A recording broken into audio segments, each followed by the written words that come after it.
जुलाई 2021 यानी कि परसों रात हम लोगों को रिपोर्ट मिला था कि होमगार्ड इयात अली जो कि बिजनी पुलिस स्टेशन में डिप्लॉयड था, उसका रात लगभग 10 बजे के आसपास ब्रूटल तरीके से उसका मर्डर हो गया था।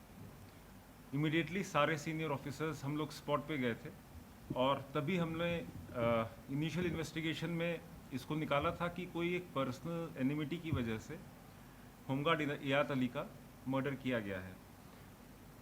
उसके बाद जब हम लोगों ने डिटेल्ड इन्वेस्टिगेशन किया तो पता चला कि उसकी पर्सनल एनिमिटी एक खांडेकर सफ़ीउर रहमान जो कि एक फार्मेसी ओनर है जिसका फार्मेसी भंडारा बाज़ार में है, उसके साथ था। इस सस्पिशन पे हम लोगों ने खांडेकर सफ़ीउर रहमान को कल फर्स्ट हाफ में एप्रीहेंड करके हम लोग उसको पुलिस स्टेशन लाए। After sustain interrogation and scientific interrogation उसने कन्फेस किया कि उसने अपने पर्सनल एनिमिटी की वजह से दो हार्डकोर क्रिमिनल्स को इयात अली को मर्डर करने के लिए कॉन्ट्रैक्ट दिया था। वो दो हार्डकोर क्रिमिनल थे अब्दुल खालिक सन ऑफ करीम फकीर, resident of number 1 Bhandara PS Manikpur, और दूसरा आयूब अली सन ऑफ करामत अली, रेजिडेंट ऑफ दक्षिण कासदोहा पुलिस स्टेशन बिजनी। दोनों हार्डकोर क्रिमिनल थे। इनमें से अब्दुल खालिक पहले भी मर्डर के केस में जेल जा चुका था।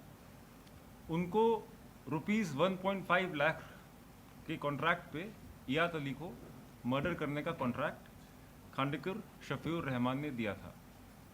इस इंफॉर्मेशन के बाद हम लोगों ने अपना सारा ह्यूमन इंटेलिजेंस और टेक्निकल इंटेलिजेंस को लगाया और उनको उनके घर के पास से एक एक करके एप्रीहेंड किया।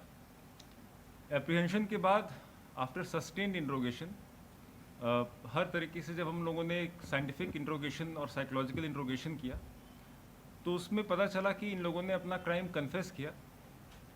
कॉन्ट्रैक्ट मिलने के बाद अब्दुल खालिक और आयूब अली ने बड़े दाव जिससे कि पेड़ काटते हैं उसको as a murder weapon use किया था।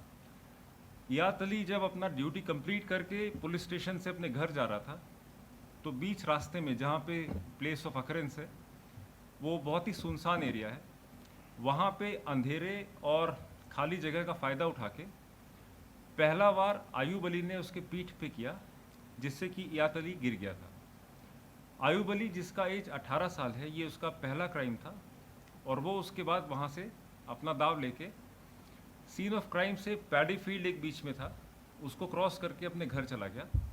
पीछे से अब्दुल खालिक जो कि हार्डेंड क्रिमिनल था उसने ब्रूटल तरीके से इयात अली को दूसरे दाव से मर्डर किया। फिर उसी पैडी फील्ड से आयूब अली के पीछे पीछे अपने रुमाल से दाव को साफ करके रुमाल को बीच में ही एक जंगल टाइप का झाड़ी वाला एरिया में फेंक के वो भी आयूब अली के घर में चला गया।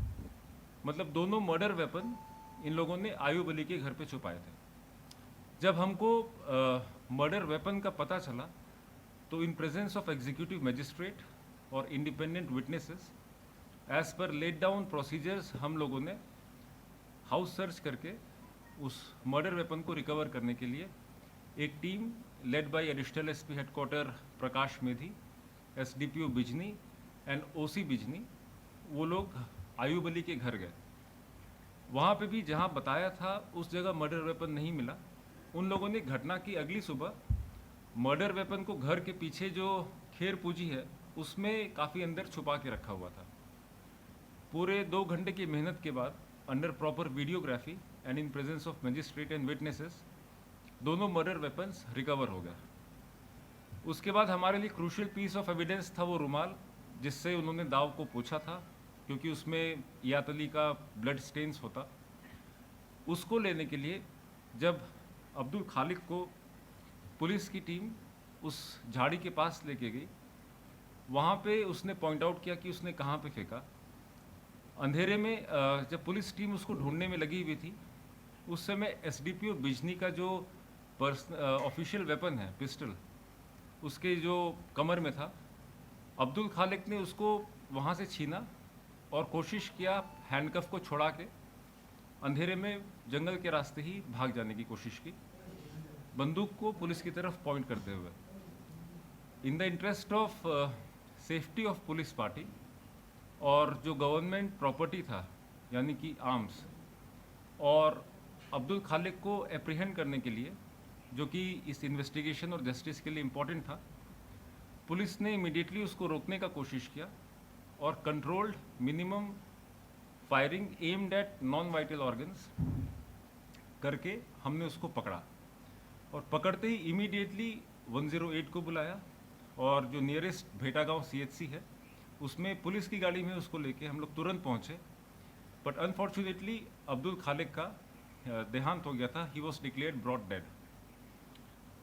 उसके बाद 24 घंटे के अंदर चिरांग पुलिस की पूरी टीम ने दिन रात मेहनत करके इस पूरे मर्डर मिस्ट्री को सारे तरीकों से सॉल्व कर लिया और सारे accused including murder weapon Chirang police के पास है।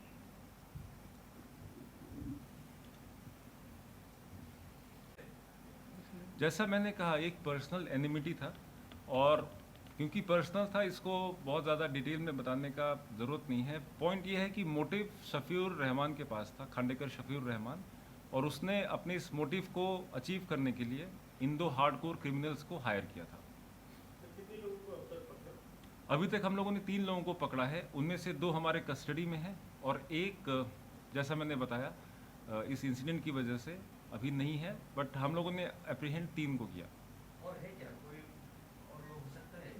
अब जैसे कि हमने बताया ये एक कॉन्स्पिरेसी था, तो अभी हम लोग और भी इसमें डिटेल में जाएंगे और जिन लोगों ने कॉन्स्पिरेसी में इनकी सहायता की या इनको मदद करने का कोशिश किया, वो भी इन्वेस्टिगेशन में जैसे आते जाएंगे उनको हम एप्रीहेंड करते जाएंगे। एक्चुअली सर इस केस में जो याद अली का जो वाइफ थी वो भी इस केस में इन्वॉल्व है? जैसे मैंने कहा कि अभी इस स्टेज पे बोल के हम लोग किसी को अलर्ट करना नहीं चाहते, बट सारे एंगल्स एक्सप्लोर करके जो भी है वो आपके सामने आ जाएगा। डेड बॉडी इस समय बिजनी थाने में है और आज सुबह उसका मजिस्ट्रेट के साथ इंक्वेस्ट होगा, उसके बाद उसका पोस्टमार्टम करके as per NHRC and supreme court guidelines जो भी प्रोसेस है उसको फॉलो किया जाएगा। अब्दुल खालिक जो पहले मर्डर केस में था, उस मर्डर केस का नंबर है 52/20 under section 366 IPC, added section 120B, 302, 201 and 506 IPC। इस केस में अब्दुल खालिक ने अपने खुद की वाइफ का मर्डर करके अपने घर के पीछे उसको दफन किया था, तो वो उस केस में ही बाहर था और उसके बाद उसने फिर से चांस लिया एक और मर्डर करने का।